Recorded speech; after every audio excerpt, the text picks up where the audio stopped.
বাজে অবস্থা। যেমন দেখতে পাচ্ছ সমুদ্রের বাইক পুরো খুলে দেওয়া হয়েছে, খুলে দিয়ে আমরা পুরো চেক করছি। দেখতে পাচ্ছ এই জায়গাটা, লুকিং গ্লাস দিয়ে দেখতেই পাচ্ছ আশা করি। আরে ভাই রিক চ, ভাই চ চ চ। ইন্ডিয়ার সব থেকে সুন্দর জায়গাগুলির মধ্যে একটি জায়গা, নাম অরুণাচল। এই ভিডিও সিরিজে আপনাদেরকে ঘুরিয়ে দেখাবো অরুণাচল প্রদেশ।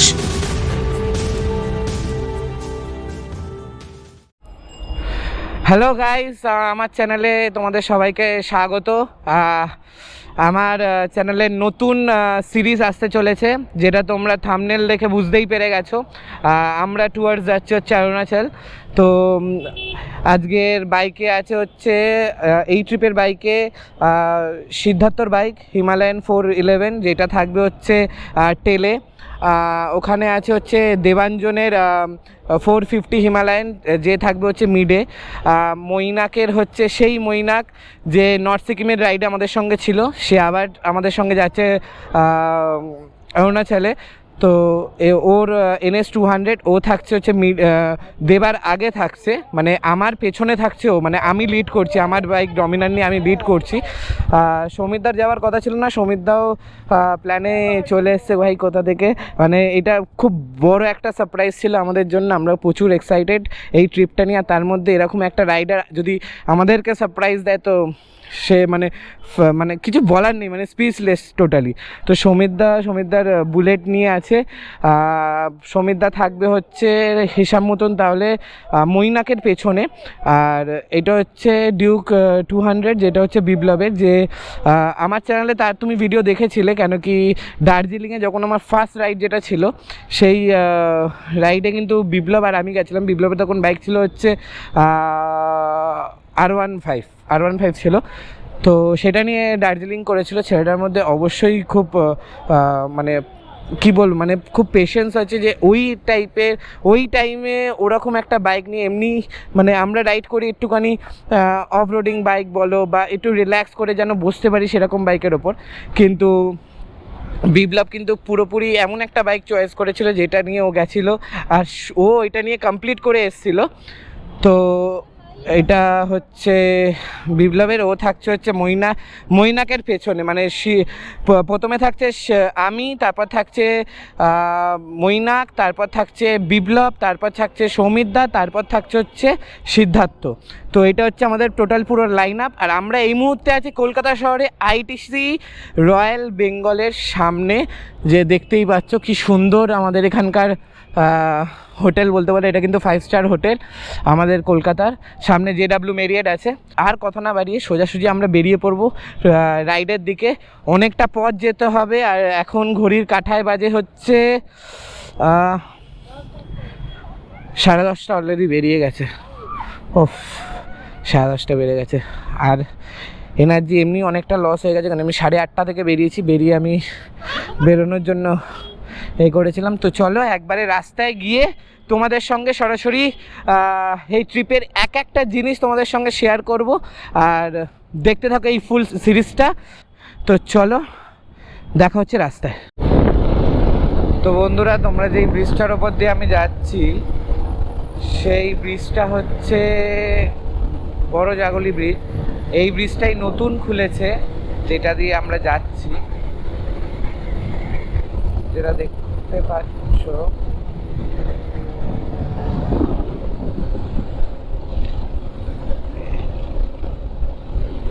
তো বন্ধুরা, আমরা এখন আছি হচ্ছে কৃষ্ণনগর ঢুকছি, আর 23 কিলোমিটার বাকি আছে।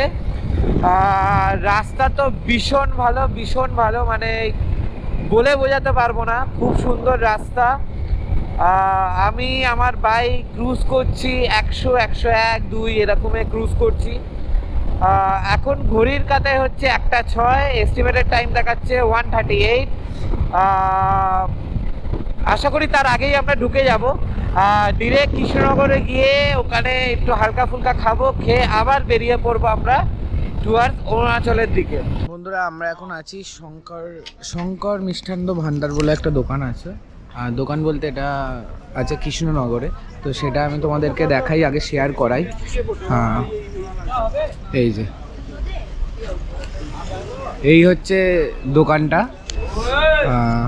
আমরা এখন পৌঁছে গেছি, প্রায় আধা ঘন্টা হয়ে গেছে। আমরা রেস্ট নিলাম, রেস্ট নিয়ে এবার খাওয়া দাওয়া চা ফা সব খাওয়া হয়ে গেছে। এবার আমরা বেরোবো, নেক্সট হল্ট হচ্ছে আমাদের বহরমপুর। তো ডিরেক্ট বহরমপুরে গিয়ে তোমাদের সঙ্গে দেখা হচ্ছে, আর রাস্তার ক্লিপিংস তো অবশ্যই দেবো তোমাদের সঙ্গে শেয়ার করবো।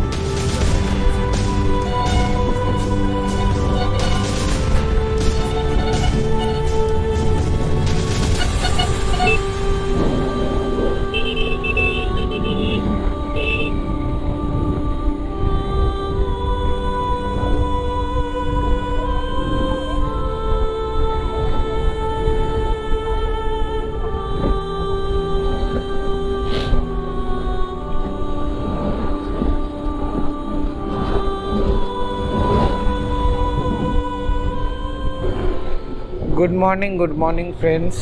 আমরা এখন টুয়ার্ডস ফারাক্কার দিকে এগোচ্ছি। ফারাক্কা নিয়ার অ্যাবাউট ওই 80 সামথিং কিলোমিটার আছে। ঘড়ির কাঁটায় বাজে এখন 5:45। আশা করি আমরা ফারাক্কা থেকে এগিয়ে আমরা ডিরেক্ট একদম পারদেশি ধাবা মেরেছি, তো পারদেশি ধাবা অবধি আমরা যাব।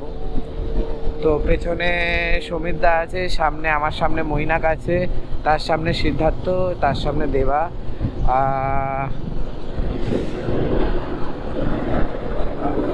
অনেক দিন পর এরকম একটা রাইড। অ্যাকচুয়ালি রাত্রিবেলা আমি কোনো কথা বলিনি এই কারণে, কেন কি রাত্রিবেলা দেখাবোটা কি, এত লাইট অন্ধকার, তার মধ্যে গোপ্রো তত ভালো ভিজুয়াল আসেও না, তাই জন্য আমি রাত্রিবেলা কিছু সেরকম ভিডিও কোনো নিইনি।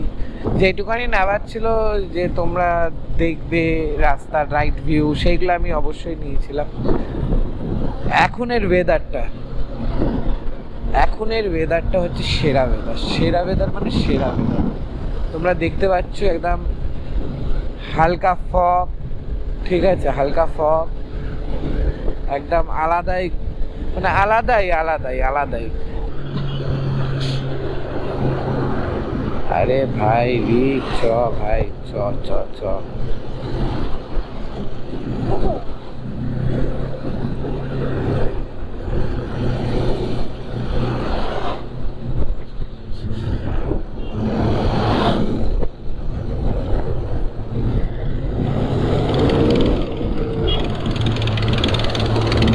বাইরে টিউশন না।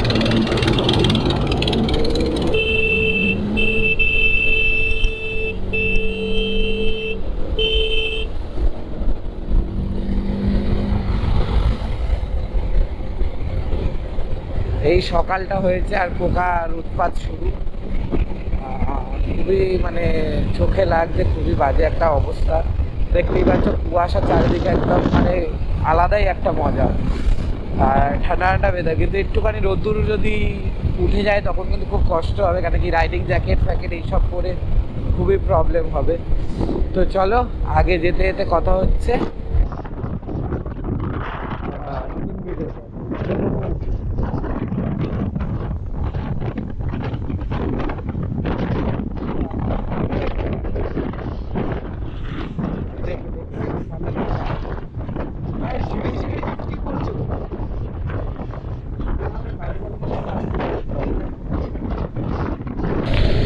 তো বন্ধুরা, আমরা ফারাক্কা যে টোল প্লাজাটা আছে সেটা ক্রস করে নিয়েছি। আমরা ডিরেক্ট যাব হচ্ছে পারদেশি ধাবা দেখাচ্ছে হচ্ছে 39 কিলোমিটার। আমরা ডিরেক্ট 39 কিলোমিটার গিয়ে একবারে ব্রেকফাস্ট করব। তারপর আমরা ওখানে ব্রেকফাস্ট করবো, একটু রেস্ট করব, তারপর আমরা বেরোবো।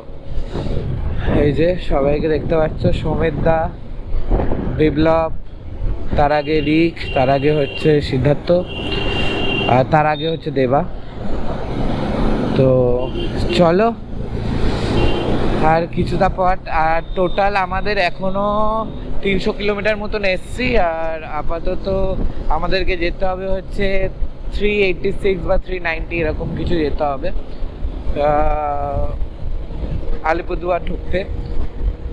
তো চলো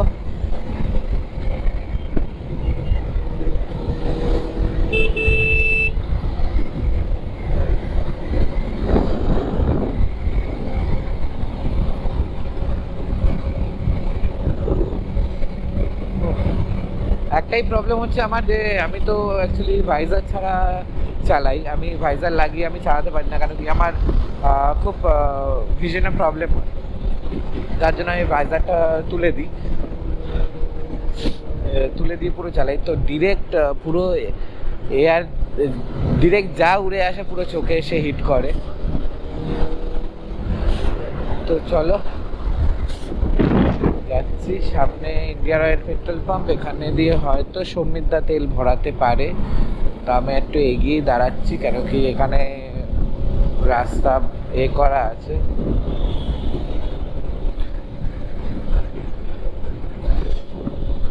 বন্ধুরা আমরা এখন আছি হচ্ছে পরদেশি ধাবায় চলে এসেছি। এই হচ্ছে পরদেশি ধাবার ব্যাক সাইড, এটা হচ্ছে ফ্রন্ট গেট। আমি আর রিকি এখনো পর্যন্ত ঢুকেছি, এখনো বাকি আছে হচ্ছে ওরা সবাই এখনো পেছনে আছে, ওরা তেল ভরতে দাঁড়িয়েছিল, তাই জন্য ওদের একটু লেট হচ্ছে। তো ওরাও অলমোস্ট চলেই আসবে। হচ্ছে এদিকে হচ্ছে কলকাতা, এদিকে হচ্ছে অরুণাচল। তো এখনো অনেক কিলোমিটার বাকি, অনেক দূর যেতে হবে এখনো। এখন আমরা পরদেশি ধাবাতে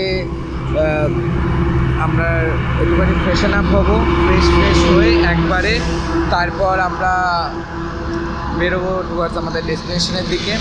তো অবশ্যই তোমরা ব্লগটা দেখতে থাকো। আর অনেক দিন পর ব্লগ করছি বলে একটু অসুবিধা হচ্ছে, আস্তে আস্তে আবার ইউজ টু হয়ে যাব। তো ঠিক হচ্ছে, আর তোমাদের সঙ্গে শেয়ার করে দিই আমি কী করিয়েছি, কী লাগিয়েছি। একটা টপ বক্স কিনেছি, সবার আগে এটা বলি, টপ বক্সটা দেখাই। এটা হচ্ছে টপ বক্স, এটাও কিন্তু রাইডার স্পোর্টের ওখান দিয়েই কিনেছি। স্টিকারটা আমি ওয়েলিংটন থেকে করিয়েছিলাম।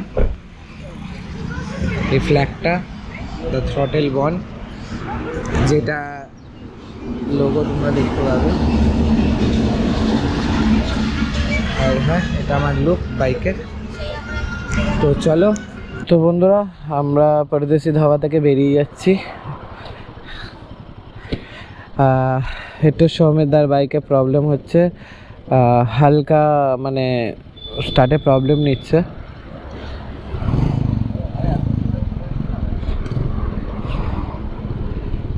তো চলো, স্টার্ট নিচ্ছে, সব নিচ্ছে, বাট কী হচ্ছে মানে যখন একটু হালকা এগোচ্ছে মানে রেস ধরে রাখতে পারছে না, তো তার জন্য একটু সমস্যা হচ্ছে। তো চলো দেখা যাক। আর এমনিতে তো রয়্যাল এনফিল্ডের service centre all over India সব জায়গায় অ্যাভেলেবেল আছে। যদি আমরা নেপালে গিয়ে যদি আমরা পাই রয়্যাল এনফিল্ডের সার্ভিস সেন্টার, তাহলে সব জায়গায় পাবো। তো বেরিয়ে পড়েছি আমাদের ডেস্টিনেশনের উদ্দেশ্যে। একটু বড়ই একটা ব্রেক নিয়েছি আমরা, এবার ডিরেক্ট আমরা কিষানগঞ্জে গিয়ে দাঁড়াবো। তো চলো যাওয়া যাক। এখন ঘড়ির কাঁটায় হচ্ছে 10:39, আর কিলোমিটার দেখাচ্ছে হচ্ছে 240 কিলোমিটার হচ্ছে এখান দিয়ে টোটাল হচ্ছে কিষানগঞ্জ। তো 4 ঘন্টা 40 মিনিট টাইম লাগছে। তো চলো যাওয়া যাক। আর এইদিকে দেখতে পাচ্ছ সবাই চলে এসছে। এদিকে সৌমিতদার বাইকে হালকা একটু প্রবলেম দিচ্ছে, বাট আমার মনে হয় যে সব ঠিক হয়ে যাবে, বেশি কিছু প্রবলেম না। একটু কোনো ফিউজের প্রবলেম হতে পারে বা কোনো কানেকশানের লুজ কানেকশান হতে পারে, তার জন্য একটু প্রবলেম হতে পারে। বা গাড়ি চলতে চলতে হয়তো ঠিক হয়ে যাবে। চলো তাহলে এগোনো যাক। যেমন দেখতে পাচ্ছ সৌমিতদার বাইক পুরো খুলে দেওয়া হয়েছে, খুলে দিয়ে আমরা পুরো চেক করছি। দেখতে পাচ্ছ এই জায়গাটা, পুরো একদম সেট করে দেখানো হচ্ছে যে কি হচ্ছে। দেবা এইদিকে দেখছে যে থ্রটাল যে আছে, থ্রটালের যে কানেক্টার সেখানে কোনো লুজ হয়েছে বা কিছু হয়েছে এরকম জাতীয় জিনিস দেখছে। তো হঠাৎ মানে রেস দিচ্ছে, কিন্তু যদি থ্রটাল ছেড়ে দিচ্ছে তখনই মানে গাড়ি বন্ধ হয়ে যাচ্ছে। তো দেখা যাক এটা কী বিষয়। তুই এরকম করছিস কেন? তুই হাসছিস কেন? তুই হাসছিস কেন? তুই হাসছিস কেন? না হাসছিস কেন? এইটা আমাদের সামনে যে ভিউয়ার্স তারা যেরকম প্রবলেম হলে তাদেরকে তো দেখাতে হবে যে এটা কি হচ্ছে না হচ্ছে, সেটা আমরা সর্ট আউট করার চেষ্টা করব। তো আমরা এটা পুরো সর্ট আউট করে আমি তোমাদের সঙ্গে পুরোপুরি শেয়ার করছি। আগে বিষয়টা বুঝে নিই, তারপর আমি করছি। বন্ধুরা দেখতে পাচ্ছ একটা অ্যাক্সিডেন্ট হয়েছিল একটা গাড়ির। এই হচ্ছে গাড়ির অবস্থা, মনে হয় ট্রাক ফাক মেরে দিয়েছে। কি বাজে অবস্থা, আর কিছু নেই, কিচ্ছু নেই, খুব বাজে অবস্থা। এ বাবা, ইঞ্জিন ফিঞ্জিন সব খুলে গেছে। এই টো ভ্যানে করে নিয়ে যাচ্ছে, আর ওইদিকে হচ্ছে ট্রেন যাচ্ছে, সামনে এইচপি পেট্রোল পাম্প, যেখান দিয়ে আমি জন্মেও তেল ভরাই। নাইস, চলো এখানে যাক, এখনো বহু পথ দূরে।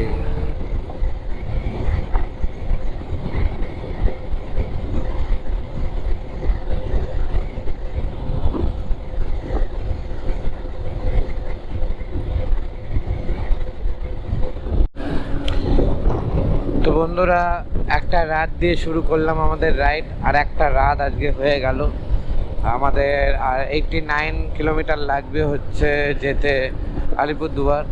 তো আমরা হয়তো পুরোপুরি আলিপুরদুয়ার ঢুকবো না, আমরা একটু আগে থাকতেই ঢুকে যাব। কেন কি আগে ঢোকার কারণ আছে। প্রথমে এখন বাজে হচ্ছে 6:49, তো মোটামুটি 6:49 এখন বাজে। তো আমরা 7:30টার মধ্যে যে কোনো হোটেলে খুঁজে হোটেলে ঢুকতে হবে, এবং আমাদের খেতে হবে, আইএলপি বানাতে হবে, ঘুমাতে হবে। কালকে সকালবেলা আবার ফার্স্ট মর্নিং আমাদেরকে বেরিয়ে যেতে হবে সাত সকালবেলা। কেন এই প্ল্যানটা ফার্স্ট সকালবেলা? কেন কি সকালবেলা যদি আমরা না বেরোই তাহলে সেই জায়গায় দাঁড়িয়ে কালকে কিন্তু আমরা বর্ডার ক্রস করতে পারবো না। আর আমাদের টার্গেট কালকে আছে হচ্ছে কালাকতাং। তো কালাকতাং ডিরেক্ট আমরা ঢুকবো। তো পুরোপুরি আমাদের চেষ্টা থাকবে যে আলিপুরদুয়ার থেকে টু কালাকতাং আমরা যেন ঢুকতে পারি। আমাদের অল টোটাল কিলোমিটার কিন্তু ওখানে হবে হচ্ছে 380, ঠিক আছে, 380 কিলোমিটার হবে কালকের রাইডটা। কিন্তু 380 কিলোমিটার ঠিক রাইড কিন্তু অনেক কম, বাট অনেকটা সময় লাগবে। প্রায় 8 থেকে 9 ঘন্টা দেখাচ্ছে এস্টিমেটেড টাইমিং। এবার মানে এস্টিমেটেড টাইমিং 6 ঘন্টা দেখাচ্ছে, কিন্তু সেটা আমরা আমাদের একটুখানি রেস্ট নেবো, এই করে করে আমাদের নর্মাল তো 9 ঘন্টা মতো লাগবেই। তারপর বর্ডার ক্রস করতে হবে 3টে থেকে 3:30-এর মধ্যে, ঠিক আছে। তো আমরা প্রপার প্ল্যানিং করেছি, প্রপার প্ল্যানিংটা সেটা তোমাদের সঙ্গে আমি স্ক্রিনে অবশ্যই ওই এপিসোডে শেয়ার করব, যেন তোমরা বুঝতে পারো যে তোমরা যদি যাও তাহলে কিভাবে প্ল্যানিং করবে, কোথায় কোথায় যাবে, কিভাবে কোন জায়গায় ঘুরবে না ঘুরবে, A to Z আমি তোমাদেরকে বলবো। আর দেখতে দেখতে কিন্তু সন্ধে হয়ে গেল এখন। আর 87 কিলোমিটার বাকি। 87 কিলোমিটার দেখাচ্ছে 2 ঘন্টা 33 মিনিট। মানে বুঝতেই পারছো সামনের দিকে কত ডাইভারশন, কত রাস্তা খারাপ আসতে পারে। তো যাই হোক, যেতে হবে একটা অ্যাচিভমেন্টের উদ্দেশ্যে যখন বেরিয়েছি, তো অ্যাচিভমেন্টটা নিয়েই ফিরবো কলকাতায়। অনেক কিছু করব, অনেক রকমের এক্সাইটমেন্ট ভিডিও আসবে। আর অবশ্যই তোমরা কিন্তু যারা যারা চ্যানেলে আছে তারা কিন্তু অবশ্যই দেখে মজা পাবে, আর যারা যারা নেই, যারা যারা সাজেস্টে যাদের কাছে যাচ্ছে তারাও অবশ্যই একবার হয়তো খুলে একটু দেখলে হয়তো তোমাদেরও কোনো কাজের এখান দিয়ে ভিডিও পেয়ে যাবে। তো বেশি কথা না বাড়িয়ে চলো আমরা রাস্তার দিকে যাচ্ছি, আলিপুরদুয়ারের দিকে যাচ্ছি। আলিপুরদুয়ারে আমি ঢুকে কোন হোটেলে থাকছি, কি কত টাকা না টাকা সব কিছু রিভিউ করে একবারে তোমাদের সঙ্গে আমি শেয়ার করব। তো তার জন্য কিন্তু দেখতে হবে ফুল ভিডিওটা। তো বন্ধুরা আমরা চলে এসেছি এই হোটেলটায় আমরা থাকছি। হোটেল এটার নাম কি রে? পঞ্চপ্রদীপ। ওই তো লেখা হোটেল পঞ্চপ্রদীপ। আমরা এই হোটেলে আছি, ঢুকবো। বাবারে, রাইডিং প্যান্ট পরে বসাটা খুবই ডিফিকাল্ট।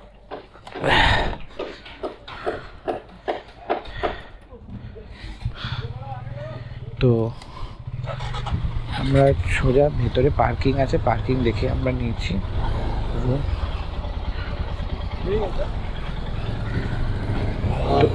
তো বন্ধুরা আমরা এই পঞ্চপ্রদীপ বলে এই হোটেলটায় আমরা স্টে করব। এই যে হোটেল পুরোটা, আমরা এখানেই বাইক রেখে দেবো। এখানে বাইক পার্কিং আছে বলে আমরা এইটা চুজ করলাম। আর রুমগুলো মোটামুটি ভালো, রিজনেবল প্রাইস আছে, খাবার দাবারও এখান থেকে হয়ে যাবে। আর এখানে যেটা আছে যে ডবল বেড 1000 টাকা করে নিচ্ছে আমাদের থেকে, আর সিঙ্গেল বেড আর একটা ডবল বেড মানে 3 বেড যেটা, সেটা নিচ্ছে হচ্ছে 1500 টাকা করে। এই হচ্ছে এখানের প্রাইস। যেমন